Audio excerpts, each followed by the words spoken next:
Curiosity got the better of me. I read the New Testament for the first time. I was blown away how Jewish it was, all the messianic prophecy, and what the Lord said to me in that encounter in heaven was actually a verse from the New Testament. And I realized, this is amazing. Yeshua, Jesus, is the one whom Moses and the prophets spoke of. I gave my life to him.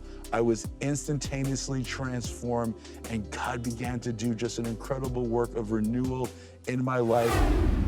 I grew up in the Holy Land, New Jersey, where there were more Jewish people than in Israel.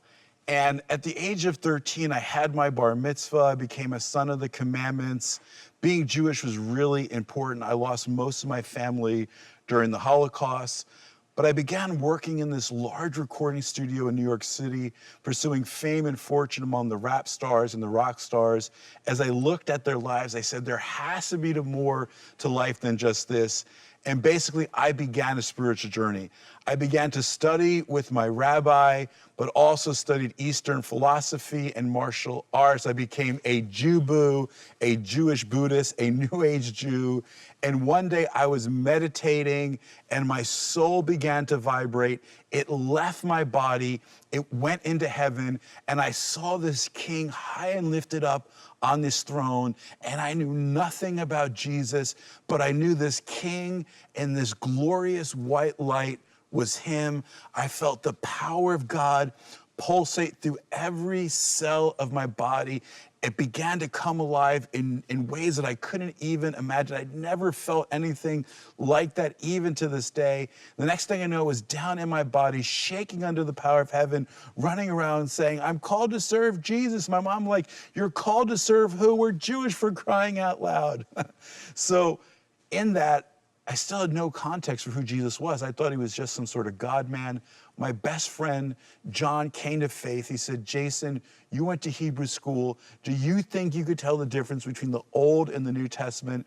I said, sure. He read me a passage about this man who had to be crucified.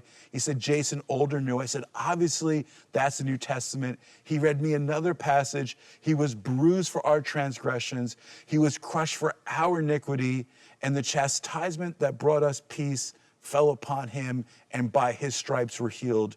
He said, Jason, Old or New? I said, obviously it's the New Testament. It's talking about Jesus. He said, no, that's Isaiah 53, the Jewish prophet speaking 700 years before the Messiah ever walked the face of the earth. And I began to be provoked to jealousy.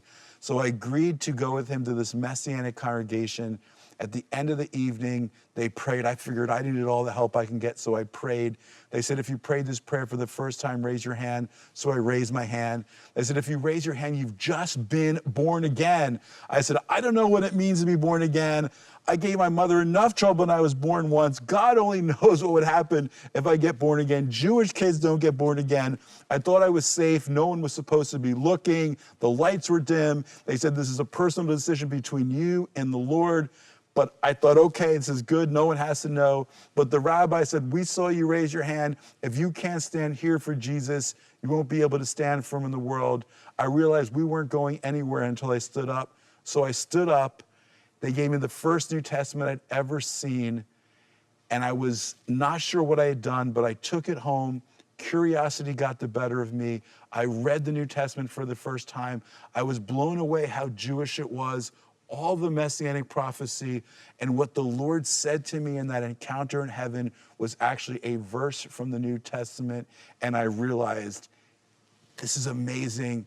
Yeshua, Jesus, is the one whom Moses and the prophets spoke of. I gave my life to him.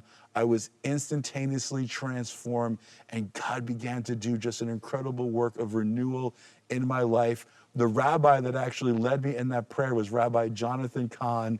Just amazing. That was over 20 years ago. And as my parents saw, my faith in the Messiah didn't make me less Jewish, but it actually made me more, because everything that I had done as a child, like the Passover and all the Jewish holidays, actually found their fulfillment in him. And it made all of it come alive for me in ways that I'm still gaining deeper insight and understanding. And what God did in my life, he wants to do in your life as well. At TBN, our mission is to use every available means to reach as many individuals and families as possible with the life-changing gospel of Jesus Christ. Thank you for helping make the gospel of grace go around the world. Without you, we couldn't do it. God bless you.